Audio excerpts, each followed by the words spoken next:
lembaga konsulting secara profesional juga.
Bisa sinergi untuk memahamkan dan menggali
dengan salah satu aplikasi ojol yang sekarang berdampak.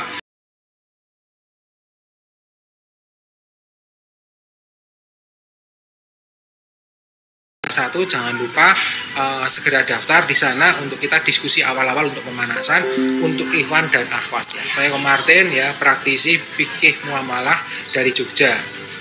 Mentoring bisnis syariah ya dari paling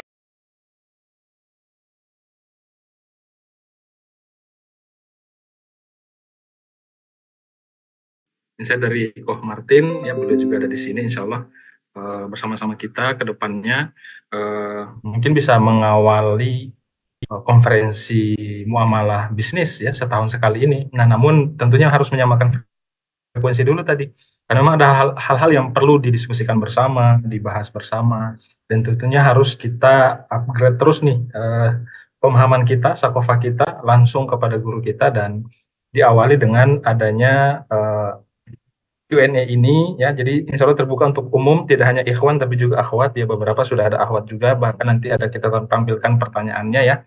Di sini juga ada beberapa peserta dari AKBS yang angkatan pertama, dan insya Allah kita segera buka angkatan yang kedua ya sebagai wadah untuk belajar bareng tadi. Durasinya sekitar 1 tahun full ya, jadi insya Allah informasinya akan kita sampaikan. Ini ya, untuk yang batch 2 ini insya Allah tanggal 12 Mei besok ya, 12 Mei besok itu ada grand launchingnya untuk belajar bareng bersama gurunda kita semuanya. Ini kurang lebih 1 tahun full, ada ilmu langit, ada ilmu bumi, nanti kemudian formula-formula yang hari ini di-spill atau disampaikan kisi-kisinya atau poin-poinnya, insya Allah akan lebih detail akan dibahas di program AKBS yang batch kedua ini. Nah, untuk itu kita simak dulu formula-formula apa saja, kemudian kisi-kisi atau poin-poin ya yang perlu disampaikan oleh gurunda kita sebelum nanti kita masuk pada Q&A atau kita bahas pertanyaan-pertanyaan yang sudah disampaikan, atau mungkin nanti ada feedback atau diskusi yang sekiranya untuk menghidupkan suasana kita di waktu yang cukup singkat ini ya, kurang lebih 1 jam. Untuk itu langsung saja barangkali ya kita sapa dulu. Assalamualaikum Ustaz. Waalaikumsalam warahmatullahi wabarakatuh. Sehat ya Ustaz ya? Alhamdulillah sehat. Baik, alhamdulillah sudah siap untuk sharing session ya Ustaz. Insya Allah. Formula rahasianya. Baik, untuk itu agar lebih efektif kita simak terlebih dahulu barangkali Ustaz terkait dengan formula yang perlu disampaikan, mungkin sekitar 15 atau maksimal 20 menit agar bisa lebih banyak Q&A atau diskusi. Silakan Ustaz. Baik, terima kasih. Assalamualaikum warahmatullahi wabarakatuh. Waalaikumsalam. Alhamdulillahirabbil alamin. Wassalatu wassalamu ala asrofil anbiya wal mursalin sayyidina wa maulana Muhammadin wa ala alihi washabbihi ajmain, amma ba'd. Bapak Ibu dan saudara-saudara sekalian yang dirahmati Allah, kalau kita menerjuni dunia bisnis itu sebenarnya seperti memasuki belantara, hutan belantara yang sangat gelap gulita. Bagaimana kita harus mensyariahkan bisnis kita, ini perlu guidance, perlu panduan. Kalau kita menekuni bisnis, menemukan banyak sekali persoalan-persoalan yang harus kita pecahkan, kita beri status hukum syariahnya. Di sisi lain, kalau kita membuka kitab-kitab fikih muamalah, tentu kita akan mendapati bahwa dalam kitab-kitab fikih muamalah itu sangat banyak judul-judul ya, sangat banyak materi-materi. Untuk muamalah maliyah saja paling enggak 40-an materi yang harus kita bahas. Nah, bagaimana agar kita tidak seperti masuk belantara yang gelap gulita, maka kita di dalam program kita, yaitu AKBS, kita memberikan jalan yang mudah dan menyenangkan. Itu menjadi jargon kita. Nah, dalam AKBS itu nanti ada 2 target yang harus kita kuasai ya. Yang pertama itu mampu mengkonversi perusahaan konvensional menjadi syariah. Yang kedua, mampu memberikan status hukum pada fakta-fakta bisnis. Kalau yang 2 ini memang kayak masuk belantara, tapi insya Allah kita bisa punya formula yang sangat mudah. Nah, untuk mengkonversi perusahaan, itu sebenarnya kita tidak perlu pusing, tidak perlu bingung. Pegangannya adalah 4 pilar ya. Jadi kalau ada bisnis syariah, fokusnya pada 4 pilar. 1, bentuk perusahaannya, 2, tenaga kerjanya, 3, permodalannya, dan 4, transaksi-transaksinya. Kalau 4 pilar ini sudah sesuai syariah, kalau perusahaan itu sudah 100% syariah.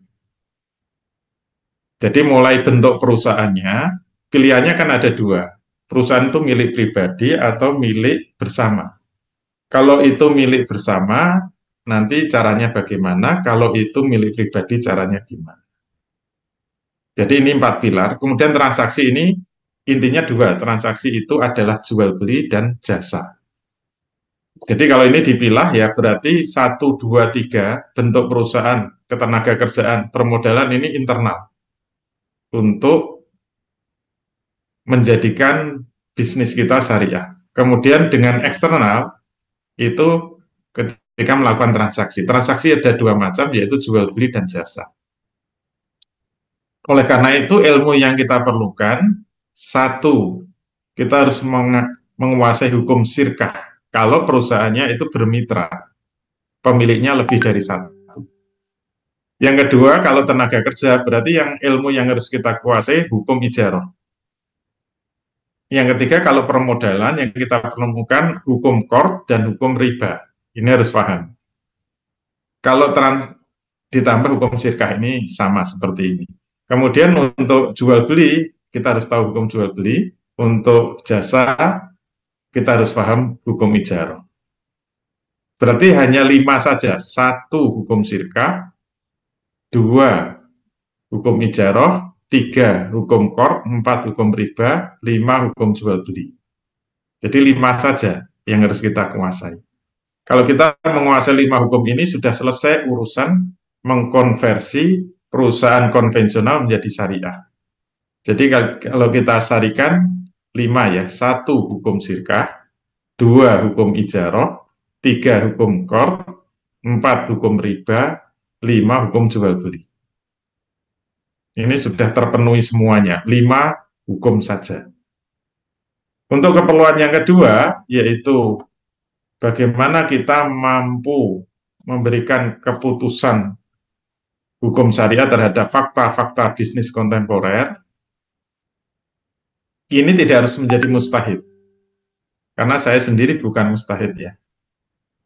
Contoh persoalan bisnis kontemporer itu apa? Misalnya, apa hukum PT? Apa hukum jual beli saham? Apa hukum jual beli obligasi? Apa hukum jual beli falas? Apa hukum koperasi? Apa hukum MLM? Apa hukum dropshipper? Apa hukum reseller? Apa hukum jual beli online? Apa hukum menjadi affiliate? Apa hukum COD? Apa hukum e-money? Apa hukum asuransi? Apa hukum asuransi syariah? Apa hukum pegadaian? Apa hukum pegadaian syariah? Apa hukum menabung di bank? Apa hukum murabahah di bank syariah? Apa hukum KPR melalui bank? Apa hukum e-wallet? Apa hukum GoFood? Apa hukum jual beli di marketplace? Contoh-contoh bisnis kontemporer.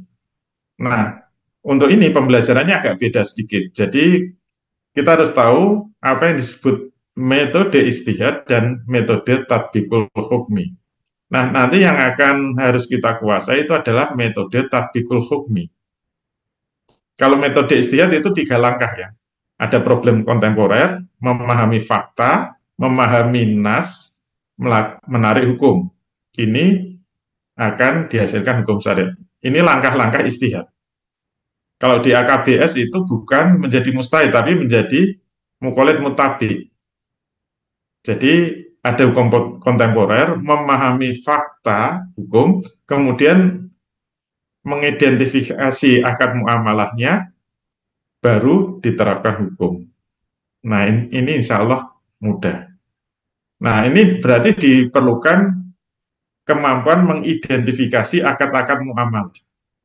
Maka tadi kalau diperpanjang lagi, sebenarnya tetap intinya 4 tadi. Jadi ada bentuk perusahaan, ketenaga kerjaan, permodalan, transaksi, ada 2, jual beli jasa. Nah, ini turunannya yang banyak, turunannya yang banyak. jual beli saja nanti ada turunannya ya. Ini yang tadi sama, masih sama. Kita lihat turunannya ya. Jual beli nanti ada yang langsung dan ada yang tidak langsung. Jasa itu bisa tiga, jasa terhadap barang atau penyewaan barang, penyewaan keahlian, termasuk konsultan itu masuknya ini, kemudian penyewaan orangnya. Ini jadi tenaga kerja atau jadi karyawan, buruh, pegawai negeri, itu masuknya sini. Nah, dari sinilah nanti akan muncul berbagai akad ya, berbagai akad. Kalau langsung itu berarti jual beli kontan, jual beli kredit, dan jual beli pesanan. Berarti kita harus paham jual beli kontan, jual beli kredit itu dain, jual beli pesan itu salam dan istisna. Nanti hukum dain sendiri ada dengan jaminan dan dengan penjaminan. Berarti harus paham hukum gade dan hukum doma. Kalau tidak langsung melalui tenaga pemasaran dan melalui media online. Dan ada yang pemasarannya secara bertingkat-tingkat, kayak model MLM itu ya. Kalau tenaga pemasaran berarti ada kita mengangkat karyawan atau maklaran atau affiliate. Berarti kalau karyawan harus tahu hukum ijaroh, maklaran hukum samsaroh, affiliate hukum jualah. Kemudian kalau media online bisa dropshipping, marketplace, dan COD. Berarti harus paham hukum samsaroh, hukum khawalah, hukum wadiah, hukum jual beli, hukum wakalah. Bertingkat MLM dan franchise. Ini harus tahu hukum samsaroh, jual beli, sirkah, dan ijarah. Kayaknya ruwet ya. Jadi kalau ini diambil, berarti yang dibutuhkan berapa? 1, 2, 3, 4, 5, 6, 7, 8, 9, 10, 11, 12, 13, 14, 15. Jadi sebenarnya ilmu muamalah yang kita perlukan itu ditambah 1, yaitu paham tentang akad. 2, hukum sirkah, yang tadi ya. 3, hukum ijarah. 4, hukum qard. 5, hukum riba. 6, hukum jual beli. Ini tadi, plus 1, yaitu akad muamalah. Yang kontemporer tambahnya apa? Hukum dain, hukum gade, hukum doman, hukum salam, hukum istisna, hukum samsaroh, hukum jualah, hukum khawalah, hukum wakalah, hukum wadiah. Kesimpulannya, kalau kita menguasai muamalah dasar yang 16 ini, insya Allah selesai. Dengan apa? Cukup menghafal ta'rif akad dari 16 ini. Insya Allah mudah dan menyenangkan. Nah, ini paling enggak gambaran awalnya. Itu ya. Saya kembalikan ke studio 1. Baik, alhamdulillah. Setidaknya poin-poin pentingnya tadi sudah tergambar ya, Bapak Ibu sekalian. Bahkan nanti ada kanvas juga yang akan kita gunakan ya, namanya Syariah Business Canvas Core Isaac ya. Itu sudah kita formulakan juga diinspirasi dari The Magnificent ya, yang 4 pilar tadi itu ada aplikasinya. Insya Allah sangat-sangat mudah dan menyenangkan juga untuk menganalisa, kemudian mendetailkan problem-problem muamalah dan juga sekaligus mencari problem solvingnya apa gitu ya, untuk kemudian, jadi kita menganalisa itu kan terkadang orang agak takut tuh. Kemarin ketemu beberapa orang agak deg-degan katanya kalau nanya muamalah syariah, takut disalah-salahkan segala macam. Padahal kan kita kasih analisa, kita kasih kritik, kemudian kita kasih solusinya yang harusnya seperti apa ada gitu. Jadi selalu ada solusi insya Allah ya, dalam syariah itu selalu ada solusi, karena memang syariah itu untuk memudahkan kita, untuk kita praktekkan, bukan sekedar kita jadikan konsep dan sebagainya. Baik, alhamdulillah ya, itu kurang lebih kisi-kisinya. Detailnya itu 1 tahun full kita akan bahas di program AKBS ya, di program AKBS insya Allah. Kemudian bentar. Nah, sekarang kita masuk sesi tanya jawab ya, kurang lebih ada setengah jam, nanti kita bisa maksimalkan. Coba kita bahas pertanyaan-pertanyaan yang masuk terlebih dahulu, nanti kemudian kalau misalnya orangnya ada, mungkin bisa dikasih feedback itu problemnya apakah memang seperti itu, sehingga jawabannya bisa kita langsung temukan, atau ternyata ada hal-hal yang perlu disampaikan karena mungkin untuk mengetiknya terbatas ya kemarin, sehingga perlu diberikan feedback tambahan. Baik, kita tampilkan dulu ya untuk beberapa pertanyaan, namun sebelumnya ini kita ulangi lagi bahwa untuk menjadikan kita sebagai pakar ya, tadi minimal untuk diri sendiri, tidak harus menjadi mujtahid, tadi sudah disampaikan oleh gurunda kita. Insya Allah tanggal 12 ya, 12 besok, kita ada pembukaan atau grand launching-nya. Ini offline itu ada 3 kali. Ini yang pertama, berarti nanti yang keduanya setelah 6 bulan, ya itu untuk ujian tengah, sekalian untuk setor hafalan yang kurang lebih sekitar 10-an ya untuk ta'arif 16 ya 16 ta'arif itu akan disetorkan di ujian tengah itu. Dan Masya Allah kemarin untuk angkatan pertama itu luar biasa banyak sekali yang lulus ya, bahkan begitu antusias untuk kemudian memberikan setorannya, dan berlanjut lagi untuk sesi keduanya itu ya di hafalan-hafalan terkait dengan kaidah-kaidah fikih, usul dan seterusnya. Jadi ini yang kemudian akan kita buka ya sebagai wadah nanti sebelum kita mengadakan konferensi tahunan muamalah bisnis syariah. Jadi pertemuan para praktisi, para konsultan terkait dengan muamalah bisnis syariah, insya Allah mungkin ya kita wacanakan tahun depan kali ya, setelah nanti sudah ada alumninya dan juga sudah ada beberapa yang memang kita sudah sefrekuensi di bidang bisnis syariah ini. Nah, untuk yang mau spill atau ingin info lengkapnya bisa langsung kunjungi websitenya ya setelah ini, atau mungkin bisa sambil dicek juga, bisa diparalelin. Nah, untuk beberapa pertanyaan yang muncul berikut Ustaz, ada 3 yang coba kita ambil ya, mungkin bisa langsung dijawab per satu pertanyaan dulu sehingga kita bisa konfirmasi ke orangnya, atau nanti kalau ternyata sudah terbahas dan waktu yang masih ada, kita buka sesi tambahan di live ini secara langsung ya. Yang pertama dari Pak Husen, ya, Husen Purwakarta, hijrah yang seutuhnya itu seperti apa? Karena riba itu banyak sekali jenisnya dan cenderung jadi kebiasaan kita yang kita jalani dalam kehidupan sehari-hari. Syukron Ustaz. Hijrah bisnis itu bagaimana Ustaz kira-kira? Iya, iya. Jadi memang yang disebut sudah berhijrah dalam bisnis, tetap pegangannya 4 pilar tadi.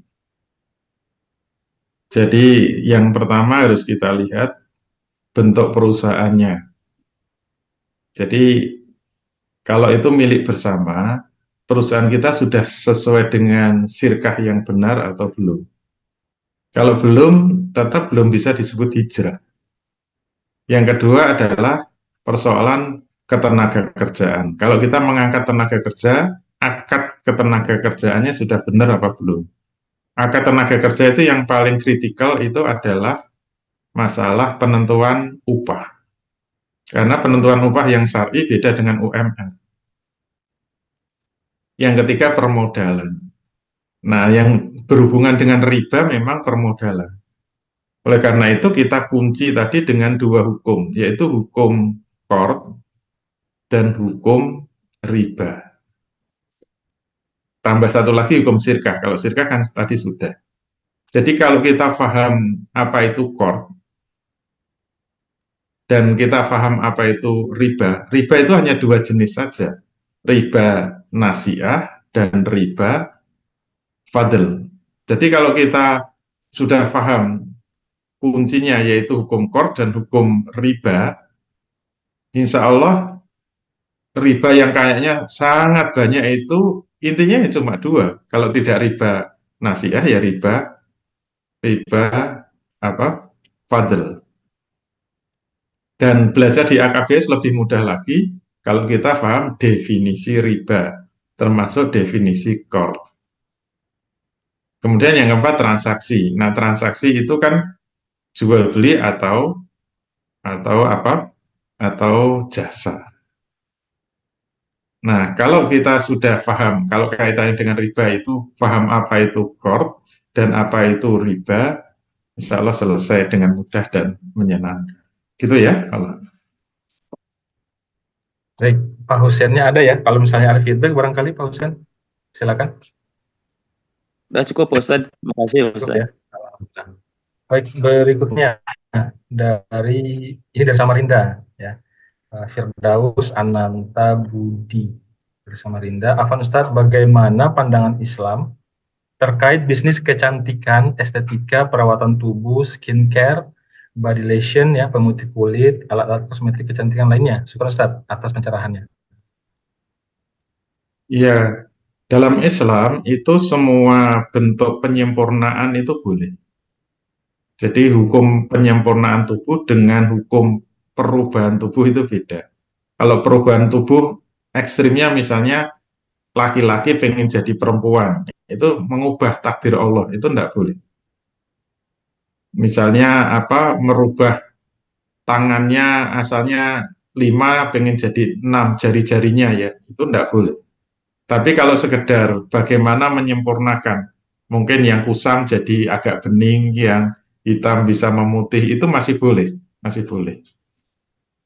Itu namanya penyempurnaan, bukan pengubahan. Jadi kalau menyempurnakan masih boleh. Oleh karena itu, semua kosmetik untuk perawatan tubuh selama tidak membahayakan. Kalau membahayakan kena hukum doror. Kalau kena hukum doror itu haram. Kalau tidak membahayakan ya boleh-boleh saja. Jadi hanya untuk perawatan.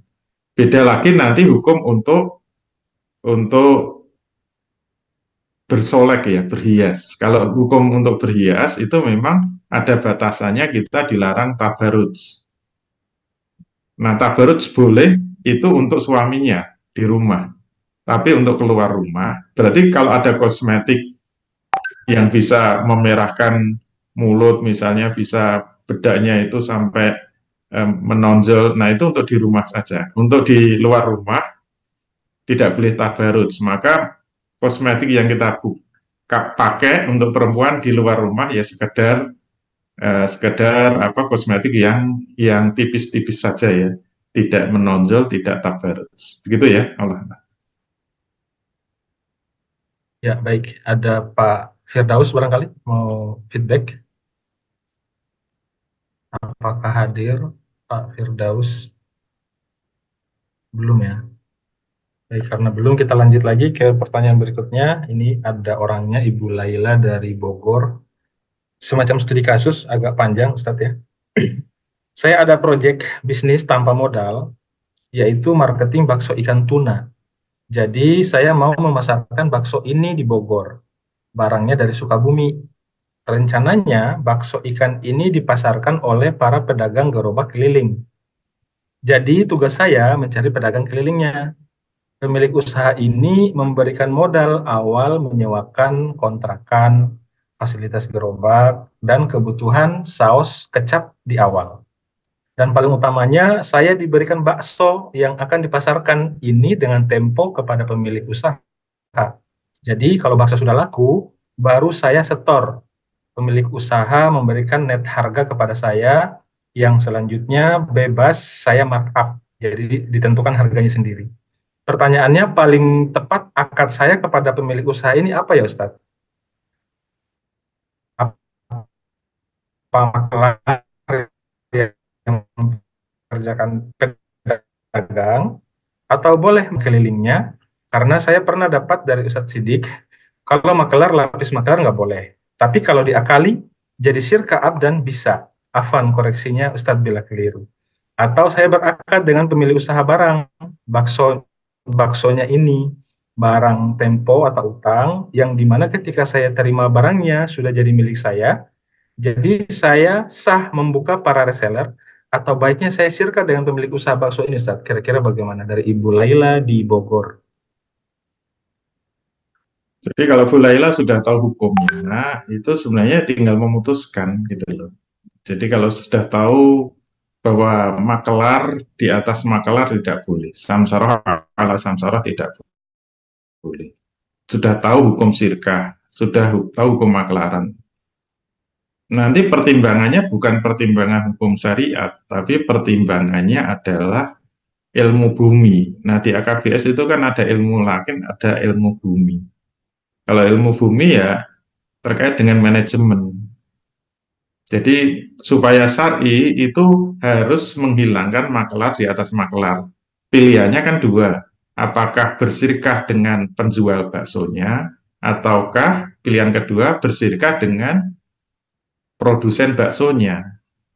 Mana yang harus dipilih? Dua-duanya kan sudah sesuai syariat, tapi harus dipilih. Nah, pilihan itu kalau sudah tahu hukum syariatnya, kembalinya ke hukum ilmu bumi.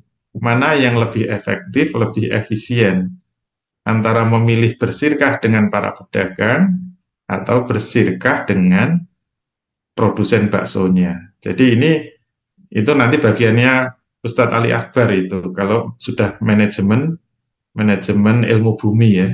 Jadi ini harus dihitung lebih efisien mana. Jadi kalau sudah tahu hukumnya ya tinggal ilmu buminya. Kita memberi ilmu kan dua lapis ya, ilmu langit dan ilmu bumi. Dan harus urut memang. Bu Laila sudah benar, harus tahu hukum syariatnya, baru nanti hukum bisnisnya ya, manajemen bisnis. Gitu ya, Allah. Baik, ada feedback mungkin dari Bu Laila? Sepertinya ada ya di sini. Silakan. Ya, Ustaz. Sebelumnya suaranya Agak putus-putus. Tes. Nah, Kalau sudah lancar. Silakan. Ya. Sudah lancar, silakan. Ya. Terima kasih Ustaz sebelumnya jawabannya juga. Ini mumpung baru mau praktek gitu ya, jadi mudah-mudahan tidak ada kesalahan gitu. Kalau misalnya kita jadi marketer, misalnya kita cari lowongan kerja, terus kita memberikan fee kepada orang yang mendapatkan menghubungkan orang kepada kita, itu boleh atau tidak gitu.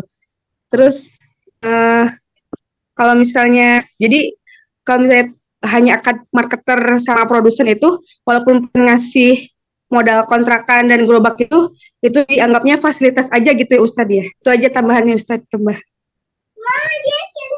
Ya, baik. Tanggapannya Ustadz, silakan. Ya harus dipilih dulu mau akad yang mana gitu loh.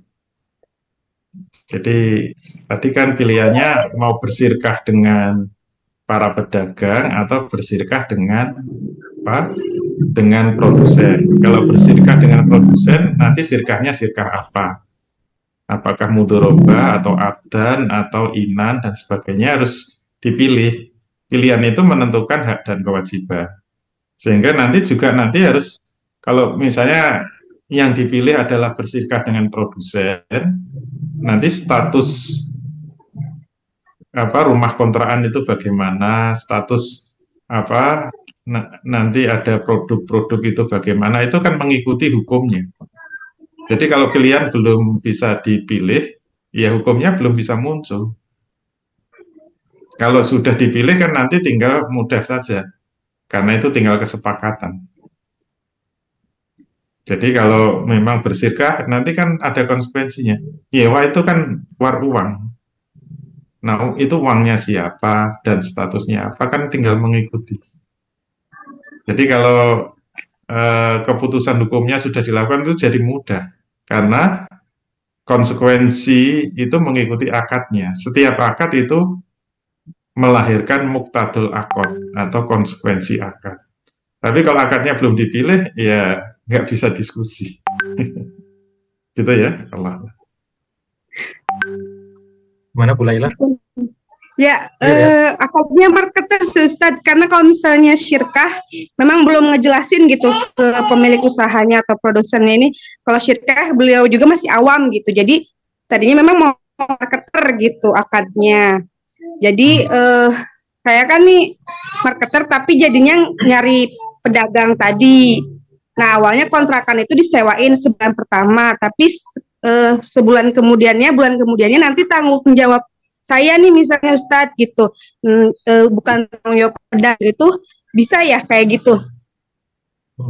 Ya, kalau sudah ngerti hukum syariat mestinya tidak menggunakan istilah Inggris ya. Jadi akadnya apa? Akadnya samsaroh. Jangan marketer tidak jelas. Jadi ditentukan akadnya apa? Samsaroh. Kalau samsaroh tugasnya mencari pembeli, bukan mencari penjual. Jadi samsaroh tidak boleh mencari pembeli. tugasnya tidak mencari penjual, tapi mencari pembeli. Makanya harus jelas dulu akadnya itu apa.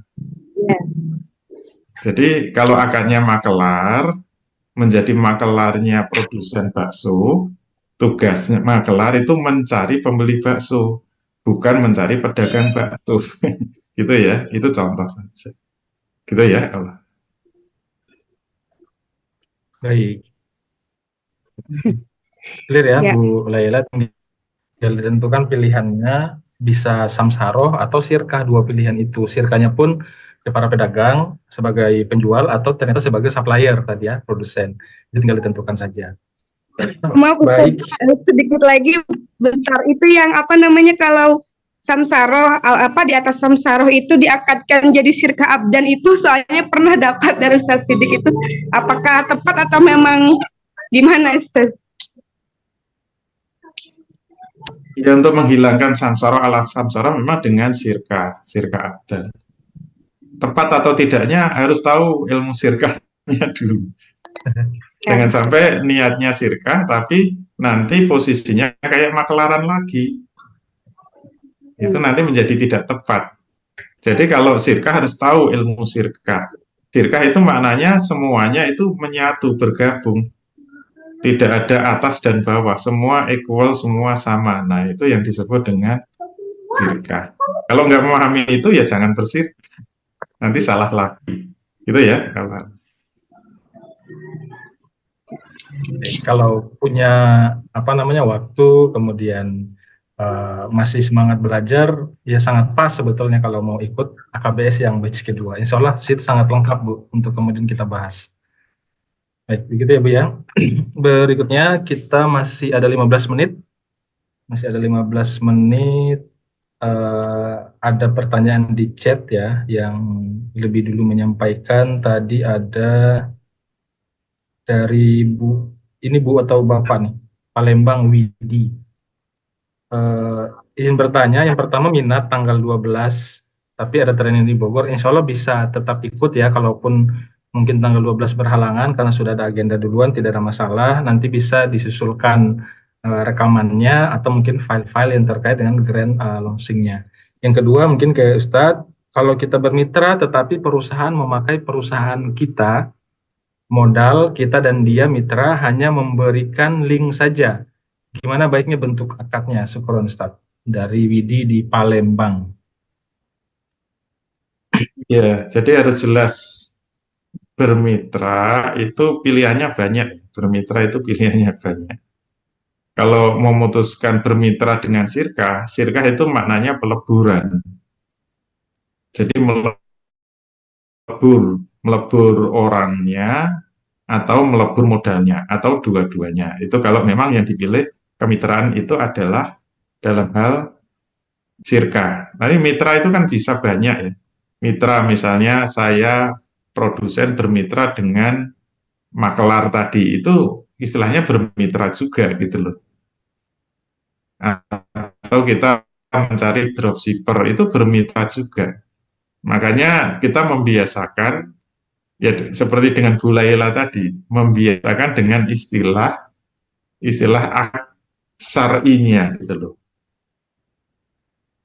Kalau menggunakan istilah bermitra atau tadi marketer itu kan masih istilah-istilah asing. Nanti kalau kita sudah belajar fikih muamalah, kita harus mulai tegas dengan akadnya. Bermitra itu akad apa? Akad samsara atau akad ijaroh atau alah. Nanti kita membiasakan itu, membiasakan dengan istilah-istilah itu. Karena istilah itu penting, istilah fikihnya, supaya kita ngerti konsekuensi-konsekuensinya. Kalau makelar itu haknya apa, kewajibannya apa, terus larangan-larangannya apa. Kalau jualah, biasanya jualah itu untuk affiliate, itu ketentuannya bagaimana. Terus misalnya dropshipper itu harus menggunakan akad apa, dan seterusnya. Jadi yang nanti kita tetapkan itu membiasakan dengan 16 akad tadi ya. Tapi yang harus dihafal itu 16 ta'rif. Makanya kalau kita hafal 16 ta'rif itu nanti semuanya jadi mudah dan menyenangkan. Jadi kita mau berakad apa saja tinggal pilih. Di dalam otak kita sudah kayak komputer. Ini apa ini? Samsaroh. Definisi samsaroh apa? Nanti kan enak. Oh, ini adalah ijaroh. Definisi ijaroh itu apa? Semua tinggal ngikuti. Kita bisa menilai ini salah nggak sesuai ijaroh. Kenapa jualan di marketplace menggunakan persen dari hasil penjualan kok haram? Kenapa? Karena nggak sesuai dengan akad ijaroh. Ijaroh itu harus pasti. Jadi upah harus mengikuti manfaat, bukan mengikuti hasil jualan. Nah, itu misalnya. Ini dibiasakan bisa cepat gitu dan benar. Gitu ya, Allah. Baik, bagaimana kalau gambar ya Bapak Ibu sekalian? Insya Allah bisnis syariah itu sangat mudah dan menyenangkan. Jadi semua solusinya ada dan selain juga solutif, insya Allah ya berkah juga ya. Dan kemudian ada ridhonya Allah juga di sana. Tidak sekedar fokus ke cuannya atau ke profitnya, tapi memang ada nilai-nilai ukhrawi juga di sana. Sebagai Muslim ya itu sesuatu yang penting tentunya ya, urgent. Baik, kita masih ada waktu. Ada pertanyaan dari Baktiar Noviansah.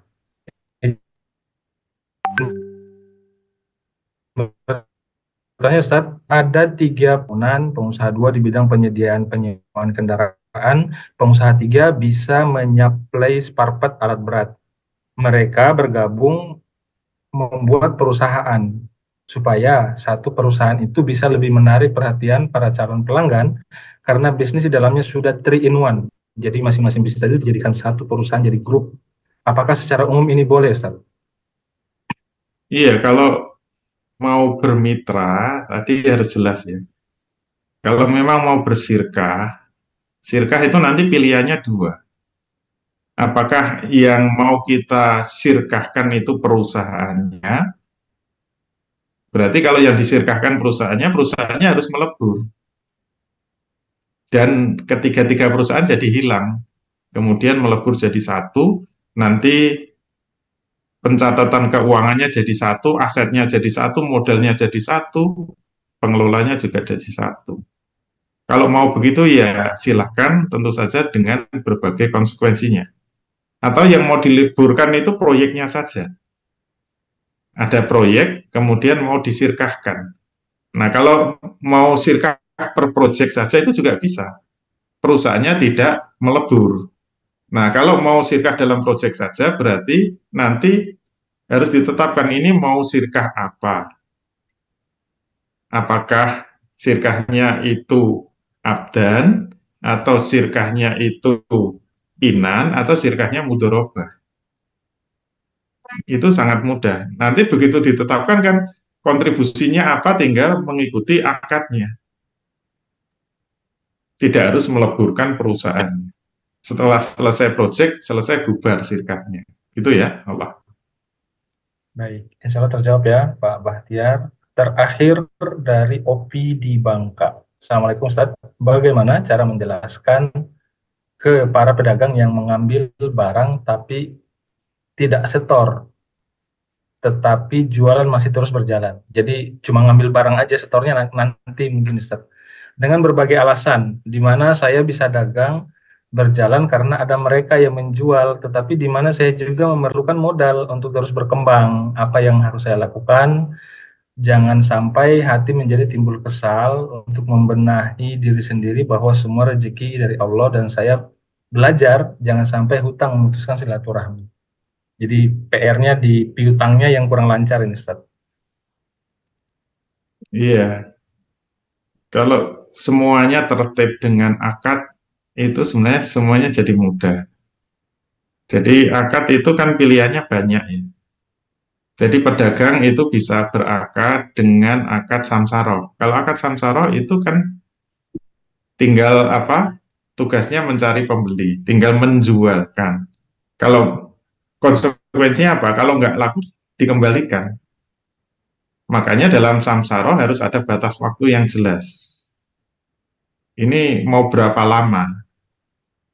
1 minggu, atau 1 hari, atau 1 bulan. Setelah itu, kalau nggak laku harus dikembalikan. Jadi kelebihan dari samsara itu kan nanti apa? Tidak harus membayar gajinya, jadi bisa dengan prosentase atau pedagang suruh menaikkan sendiri. Atau mau menggunakan jual beli. Kalau jual beli juga harus jelas. Jual beli kan bisa jual beli utang, bisa jual beli cash gitu loh. Kalau untuk jual beli dengan utang itu juga harus jelas batas waktunya. Waktu membayarnya. Karena kalau jual beli utang itu sudah lepas. Barang tidak bisa kembali lagi. Ya, itu bisa dipilih. Kalau memang berat, putuskan saja jual belinya cash gitu loh. Itu kan pilihan yang dibolehkan oleh syariat. Kalau kita memang berat, ya jangan melayani jual beli utang. Termasuk jangan melayani samsara kalau memang berat. Ya melayani hanya boleh mengambil barang asal dibayar kontan. Kalau memang itu. Ya di dalam muamalah itu yang dihukumi zahirnya. Muamalah jangan main perasaan. Kalau main perasaan itu nanti jadi ibadah. Kalau ibadah itu kan yang dihukumi batin dan lahirnya, lahir dan batin. Kalau muamalah itu yang dihukumi hanya lahirnya saja. Itu batinnya mau kayak apa ya terserah, asal akadnya sudah benar ya. Nahnu nahkum bizohiri. Itu kata Rasul kan begitu. Kita ini umat hanya disuruh menghukumi dalam muamalah zohirnya saja. Jangan main perasaan. Nanti bangkrut sendiri. Karena kita sudah dituntun dengan fikih muamalah. Kalau pengen sukses dalam fikih muamalah, dalam bisnis ya taati saja fikih muamalah. Jangan baperan gitu ya. Gitu ya, Allah. Baik, begitu ya, Opi di Bangka. Jadi harus jelas dulu nih niatnya, mau tolong menolong atau mau bisnis. Kalau mau bisnis harus tegas gitu ya, karena terkait dengan cash flow. Tapi kalau memang pengen tolong menolong ya sekalian aja buka yayasan untuk bantu para pedagang dan seterusnya. Jadi harus tegas memang untuk kemudian bisa sukses dalam bisnis. Kimah atau niatnya itu juga harus bisa kita pastikan untuk. Baik, semua pertanyaan sudah terjawab ya Bapak Ibu sekalian. Mungkin pertanyaan terakhir, ini kan pembukaan batch kedua Ustadz AKBS. Sebetulnya tujuan Ustadz membuat AKBS ini pengennya kayak gimana Ustadz? Kenapa perlu banyak praktisi bisnis yang benar-benar paham muamalah, kemudian bisa menjadi konsultan dan seterusnya. Poin-poin yang sangat diharapkan oleh Ustadz dan diharapkan juga agar lebih banyak konsultan-konsultan baru itu apa sebetulnya Ustadz? Sebenarnya harapan kami itu pelaku bisnis itu bisa memutuskan sendiri apa yang harus dilakukan itu sesuai syariat. Karena bisnis itu ragamnya banyak, bisnis itu perkembangannya juga sangat cepat. Sebagai orang Islam itu tidak boleh melakukan tindakan bisnis kecuali harus sudah jelas status hukumnya. Kenapa? Kalau kita melakukan amal, tindakan apa saja tidak jelas status hukumnya, maka tertolak. Man amila amalan laisa alaihi amruna fahuwa raddun. Barang siapa yang beramal dengan satu amalan yang tidak melalui perintahku, amalan itu tertolak. Padahal kita boleh hitung, 90% hidup kita itu bisnis. Mencari duit kan. Ibadah itu paling 10%. Jangan sampai 90% hidup kita itu zong, tidak ada pahalanya sama sekali gara-gara tidak tahu status hukum. Nah, karena bisnis memerlukan kecepatan di dalam menentukan status hukum, tidak mungkin tanya-tanya kepada ustadz terus, dikit-dikit tanya ustadz, apalagi ustadznya nggak jawab-jawab juga. Mungkin sibuk atau mungkin WA-nya sudah ketumpuk-tumpuk. Nah, oleh karena itu, di era yang sangat modern sekarang ini, di mana mungkin kuliah-kuliah muamalah itu jarang ada, maka kita perlu solusi terobosan. Khusus untuk pengusaha yang bisnisnya sudah mulai berkembang, hendaknya bisa mengkonsultani sendiri bisnisnya. bisa memutuskan sendiri bisnisnya, bisa mengkonversi sendiri bisnisnya agar full 100%. Ini sebenarnya tujuan utamanya, mengkonsultani sendiri bisnisnya.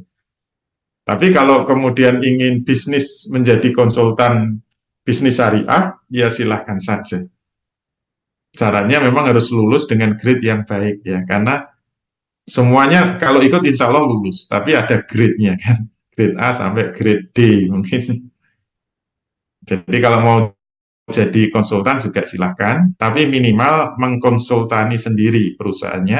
Kalau dia sibuk, minimal dia bisa mengutus karyawannya untuk disekolahkan di akademi konsultan bisnis syariah. Itu harapan kami begitu.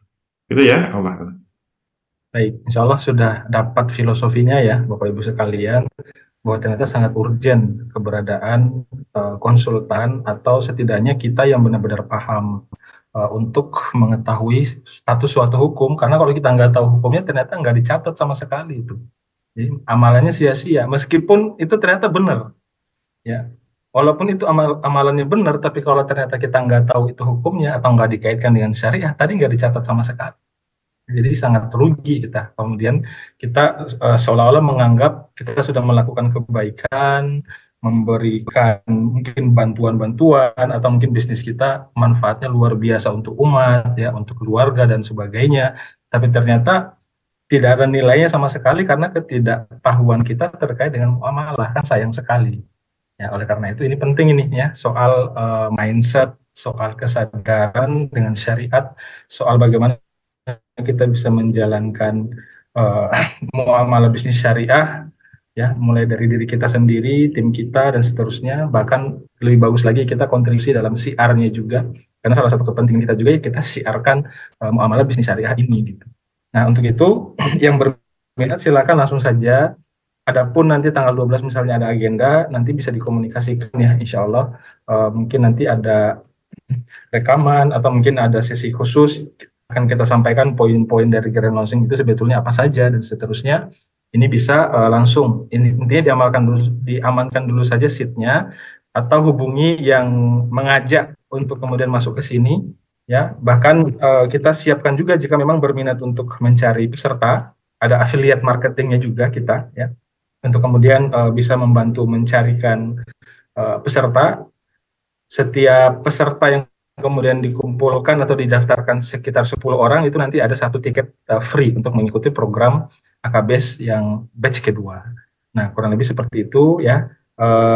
Untuk informasi lengkapnya nanti silahkan bisa menghubungi admin atau bisa di grup ya, yang sudah masuk grup, tinggal tanya-tanya aja di situ. Ya, insya Allah kita belum bubarkan, nanti digunakan aja grupnya untuk tanya jawab juga boleh ya, sesekali nanti kita coba bantu jawab. Tapi kalau memang yang cukup rumit, yang cukup butuh effort ya berarti mungkin di luar sesi di grup ya, karena memang butuh konfirmasi dan sebagainya. Intinya maksimalkan grupnya untuk menanyakan informasi seputar AKBS yang insya Allah pekan depan akan kita buka. Harapannya yang sudah mendaftar di Q&A ini bisa ikut di batch kedua sehingga kita bisa belajar bareng, kemudian kita bisa membantu mencari solusi-solusi terkait dengan muamalah-muamalah yang terbaru.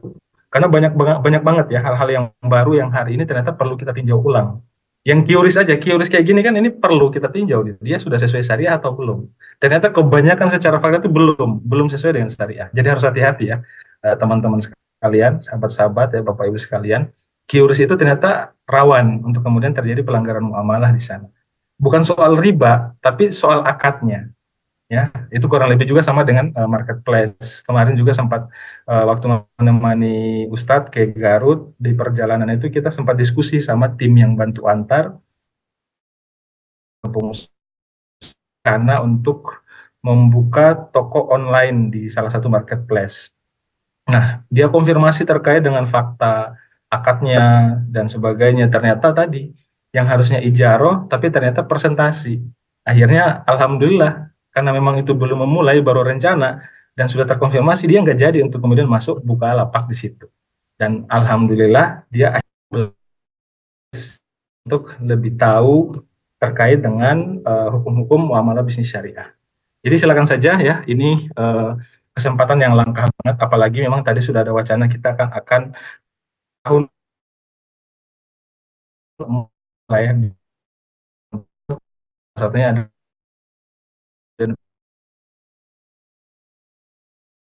yang untuk uh, masih tersebut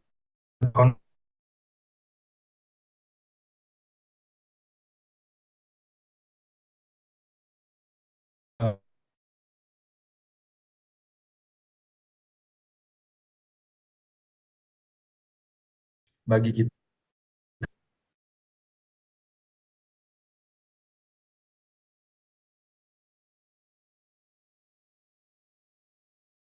Recording in progress.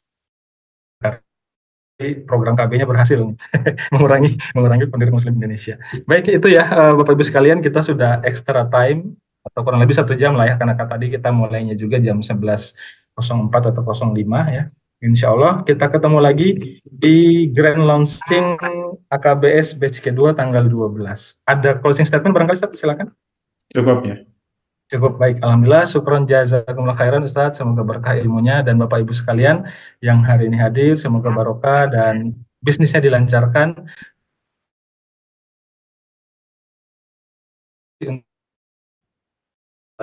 ya, sehingga semua bisnisnya itu bisa menjadi ibadah yang kemudian bisa kita jadikan bekal ke akhirat nanti. Kita tutup dengan hamdalah dan doa kifarat majelis. Alhamdulillahirabbil alamin. Subhanakallahumma wa bihamdika asyhadu an la ilaha illa anta astaghfiruka wa atubu ilaik. Billahi taufiq wal hidayah. Wassalamualaikum warahmatullahi wabarakatuh. Waalaikumsalam warahmatullahi.